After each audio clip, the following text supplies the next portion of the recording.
A very good morning to all my dear students.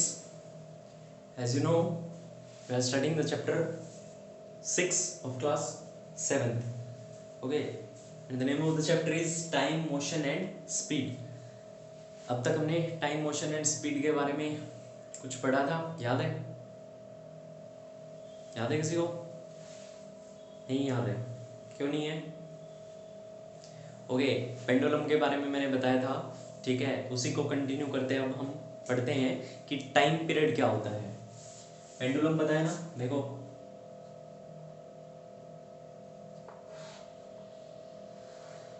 जिस तरीके से एक स्ट्रिंग है, धागा है, उसके ऊपर कोई हैवी मेटेलिक बॉल होती है जिसको क्या बोलते हैं? बॉब बोलते हैं, BOB। Okay, BOB। अब क्या होता है इसमें, ये फ्रीली स्ट्रेस्ड होता है, मतलब ये मूव कर सकता है। ये एक बार इधर जाएगा, फिर वापस अपनी प्लेस पे आएगा, फिर इधर जाएगा, फिर वापस प्लेस पे आएगा। तो ये अपनी प्लेस से जा करके घूम के जब वापस अपनी प्लेस में आता है तो कहलाता है वन ऑसिलेशन, ठीक है। एक कंप्लीट ऑसिलेशन कहलाता है। अब बात करते हैं इसके टाइम पीरियड की।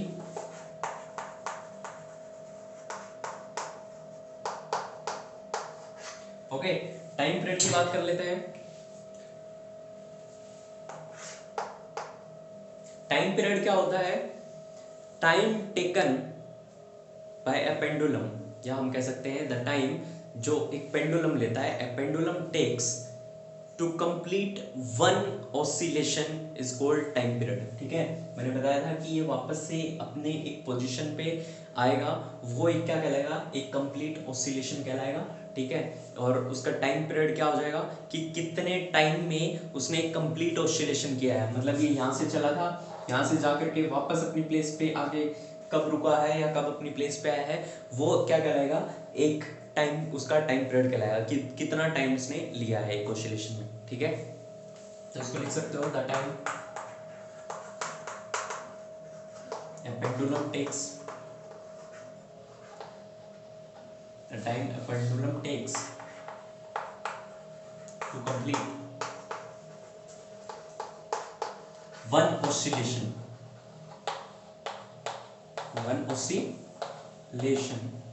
is called time period, is called time period। Okay, समझ में आया टाइम पीरियड क्या है? कि एक ऑसिलेशन कितनी देर में उसने पूरा किया है। मान लो जैसे हम बात करें कि मैंने आपको दिया कि एक पेज आपको राइटिंग करनी है, ठीक है। You have to write one complete page, okay. तो आप उस एक पेज को करने में कितनी देर लगा रहे हो? 5 मिनट लगा रहे हो, 7 मिनट लगा रहे हो, वो आपका क्या हो गया? Time period. सेम एक पेंडुलम जो है एक ऑसिलेशन करने में कितना टाइम लगा रहा है, वो क्या हो गया? उसका टाइम पीरियड। ओके, समझ आया? नेक्स्ट जो है फ्रीक्वेंसी की बात कर लेते हैं इसकी। पेंडुलम का टाइम पीरियड हमने पढ़ लिया है, सेकंड्स की फ्रीक्वेंसी की बात कर लेते हैं।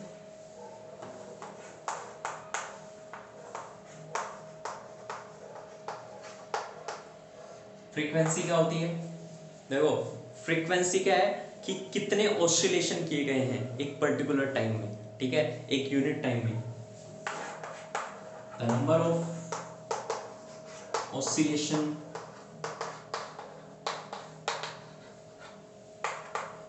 completed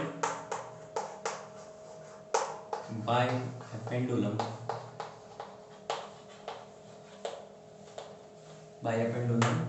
in a unit time।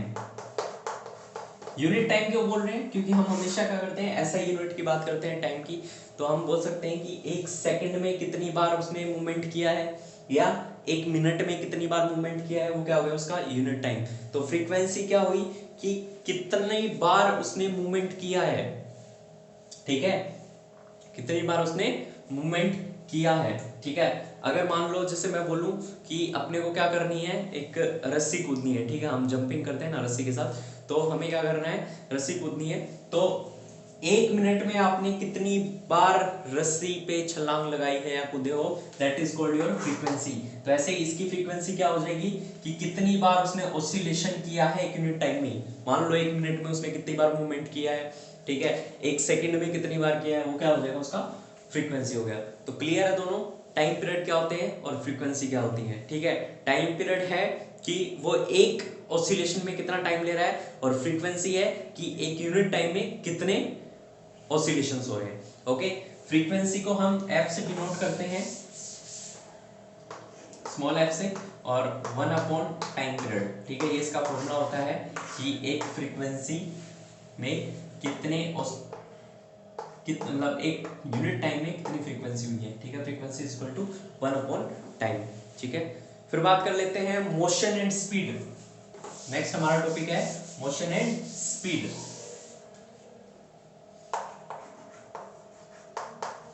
सबसे पहले तो मोशन होता क्या है, what is motion, what do you mean by motion. देखो, अगर मैंने बोला कि मैं यहाँ पे खड़ा हूँ, ठीक है, अगर मैं थोड़ा सा भी अपनी जगह से डिस्प्लेस हुआ हूँ या अपनी जगह से मूवमेंट किया है तो वो क्या कहलाएगा, मोशन, यानी कि मैं अपने मोशन में आ गया हूँ। ठीक है, एक बंदा चुपचाप बैठा रहता है, रेस्ट में है, ठीक है, आपने उसको क्या किया, जा करके थप्पड़ मार दिया। ठीक है, करते हो ना ऐसी बदमाशी, थप्पड़ मार दिया, क्या करेगा वो, चुपचाप तो नहीं बैठा रहेगा, वो चुप बैठा था, आपने उसको छेड़ दिया, वो भी आपके एक लगाएगा, तो वो क्या आ गया, मोशन में आ गया। यानी जब कोई चीज अपनी रेस्ट से किसी मोशन में, या ये कहें कि मूवमेंट में आती है, तो क्या कहलाएगी कि body is in motion. Okay, a body is said to be in motion, a body is said to be in motion कब कहलाएगी, जब वो अपनी जगह से डिस्प्लेस हो गई। ठीक है, if its position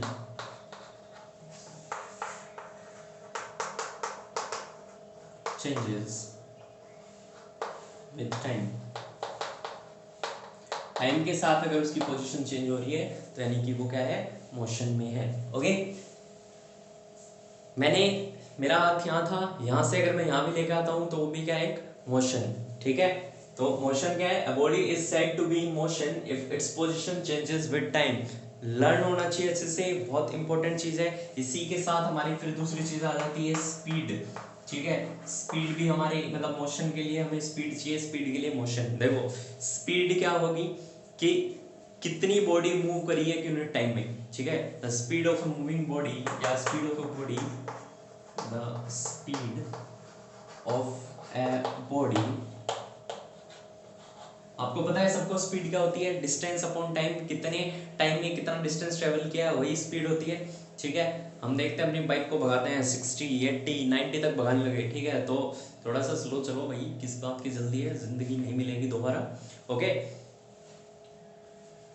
the speed of a body या speed of a moving body is the distance it travel, is the distance it travel in a unit time। एक यूनिट टाइम में उसने कितना डिस्टेंस ट्रेवल किया है, ठीक है, वो क्या कहलाएगी, उसकी स्पीड। और हमें पता है स्पीड को हम किससे डिनोट करते हैं, एस से, और ये क्या होता है, डिस्टेंस अपॉन टाइम। ठीक है, इसकी दूसरी डेफिनेशन आप इससे भी दे सकते हो, क्या, speed, what is speed, the distance travelled by a body in a unit time is called speed. बहुत छोटी सी हो सकती है। देखो, एक तो ये था the speed of a moving body या speed of a body is the distance it travels in a unit time. ठीक है, और दूसरा the distance travelled by a body in a unit time is called speed. The distance travelled by a body in a unit time is called speed। ठीक है, लिख देना is called speed। तो दोनों में से आप कौन से भी कर सकते हो। ठीक है, ये मेरे को ज़्यादा इजी लगी। ठीक है, इसमें थोड़ा सा कॉम्प्लिकेशन की जरूरत है नहीं, वैसे दोनों इजी हैं। अब हमें पता है स्पीड क्या होती है, डिस्टेंस अपॉन टाइम होता है। ठीक है, अब बात कर लेते हैं इसकी SI यूनिट की।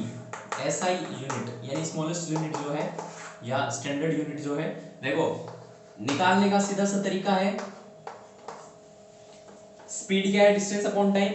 डिस्टेंस की SI यूनिट क्या होती है, आपको पता है मीटर होती है, नहीं पता तो याद रखना। टाइम की क्या होती है SI यूनिट, सेकंड। ठीक है, तो स्पीड की क्या हो जाएगी, डिस्टेंस अपॉन टाइम है, वैसे मीटर अपॉन सेकंड, यानी मीटर पर सेकेंड। ये क्या होगी इसकी SI unit, SI unit of speed. Question बनता है what is the SI unit of speed, तो मीटर पर सेकेंड।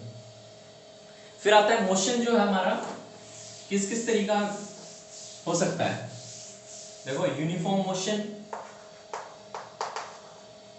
और नॉन यूनिफॉर्म, दो तरह के हमारे मोशन हो सकते हैं। यूनिफॉर्म मोशन क्या कहलाएगा, जब वो स्पीड के साथ या सॉरी जब वो टाइम के साथ एक कांस्टेंट डिस्टेंस ट्रेवल कर रहा है तो वो क्या कहलाएगा यूनिफॉर्म, ठीक है। या फिर ये कहें कि वो अपनी जगह पे है, टाइम चेंज होता जा रहा है लेकिन वो क्या है अपनी जगह पे है, मूव नहीं हो रहा है, तो यानी यूनिफॉर्म मोशन। नॉन यूनिफॉर्म क्या होगा, जैसे हम बात करते हैं कभी स्पीड कम हो जाती है कभी ज्यादा हो जाती है, तो नॉन यूनिफॉर्म मोशन तब कहलाएगा जब डिस्टेंस टाइम के अकॉर्डिंग नहीं चल रहा है, वो कभी ज्यादा हो रहा है कभी कम हो रहा है। इसको समझाता हूं मैं एग्जांपल से, बहुत ध्यान से सुनिएगा।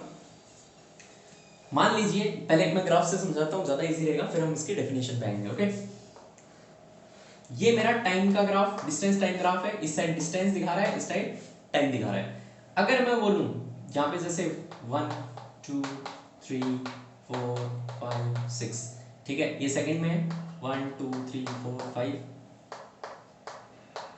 ये मीटर में है, ठीक है, ये मीटर में हो गया, ये सेकंड में हो गया। ओके, तो बात करते हैं कि यूनिफॉर्म मोशन कब होगा। मानो कि पहली सेकंड में, एक सेकंड में उसने कितना कवर किया 1 मीटर, फिर नेक्स्ट 1 सेकंड में एक और, यानी कि 2 सेकंड में 2 मीटर, 3 सेकंड में 3 मीटर। तो देखो यूनिफॉर्म चल रहा है, मतलब जैसे जैसे स्पीड बढ़ रही है या टाइम बढ़, जैसे जैसे टाइम बढ़ रहा है वैसे वैसे डिस्टेंस बढ़ रहा है और सेम बढ़ रहा है। कोई भी ग्राफ देखो, ये जो ग्राफ है ये एकदम स्ट्रेट जा रहा है, ये इस तरीके से नहीं है कि पहले एकदम से तेज हुई फिर कोई ब्रेकर आ गया धीरे हो गई, फिर तेज हुई फिर धीरे हुई। ये होगा नॉन यूनिफॉर्म का, ये होगा यूनिफॉर्म का। दूसरा यूनिफॉर्म का क्या हो सकता है, देखो ये डिस्टेंस था हमारा, ये टाइम था। जब कोई गाड़ी खड़ी है, मान लो हम यहां तक तो पहुंच गए, ठीक है, अब हमें क्या है चाय नाश्ता करना है, तो क्या है हमारा टाइम तो क्या हो रहा है, हमारा टाइम क्या हो रहा है इंक्रीज हो रहा है। ये देखो टाइम बढ़ता जा रहा है, टाइम बढ़ रहा है लेकिन डिस्टेंस वहीं का वहीं है, ये ऊपर नहीं गया है ग्राफ। मतलब इसका मतलब क्या हुआ, जो गाड़ी है या जो बॉडी है वो क्या है रेस्ट में है, वो अभी मूव नहीं कर रही है, ठीक है।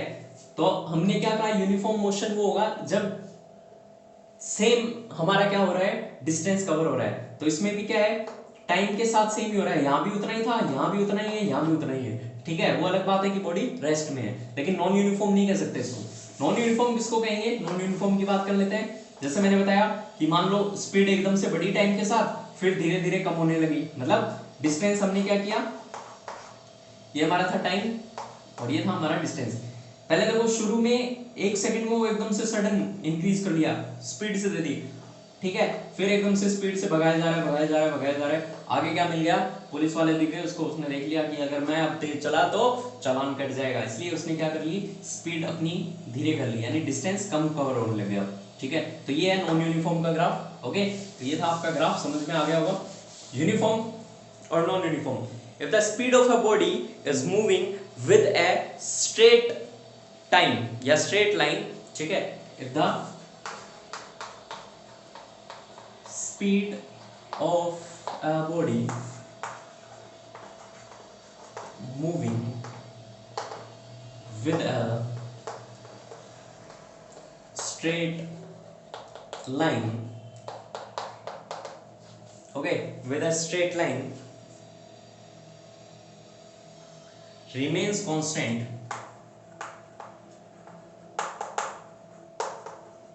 remains constant, remains constant, या फिर ये कह सकते हो कि और doesn't change with time, ठीक है, और doesn't change या does not change with time, ठीक है। Then the body is called in a uniform motion, आगे लिख देना, then the body is called in a uniform motion। Non uniform में इसका उल्टा हो जाएगा, if the speed of a body moving with a straight line doesn't remain constant, या फिर लिख सकते हो changes with time, ठीक है।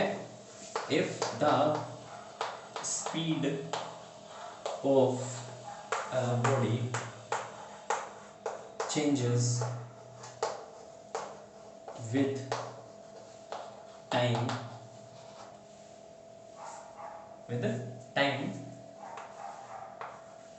non uniformly, then the body is called in non uniform motion. Okay, तो ये आप अच्छे से तैयार कर लीजिएगा, इतना काफी है आज के लिए। एक बस एवरेज स्पीड और बता देता हूँ, फिर हम क्या करेंगे, इसकी अच्छे से प्रैक्टिस करेंगे न्यूमेरिकल्स की। देखो स्टूडेंट्स, फिजिक्स में न्यूमेरिकल बहुत ही जरूरी होते हैं। मैं मेहनत करूंगा आपके लिए, न्यूमेरिकल्स लेके आऊंगा, आप मेहनत करोगे, उनको सॉल्व करोगे, ठीक है, मेरे साथ वर्क करोगे, तब हमें क्या मिलेंगे, अच्छे मार्क्स मिलेंगे, ठीक है। और अच्छे मार्क्स मिलेंगे, अच्छा रिजल्ट आएगा, तो आप मिठाइयाँ खाओगे, वो अलग बात है, मेरे को नहीं खिलाते, कोई नहीं। Average speed,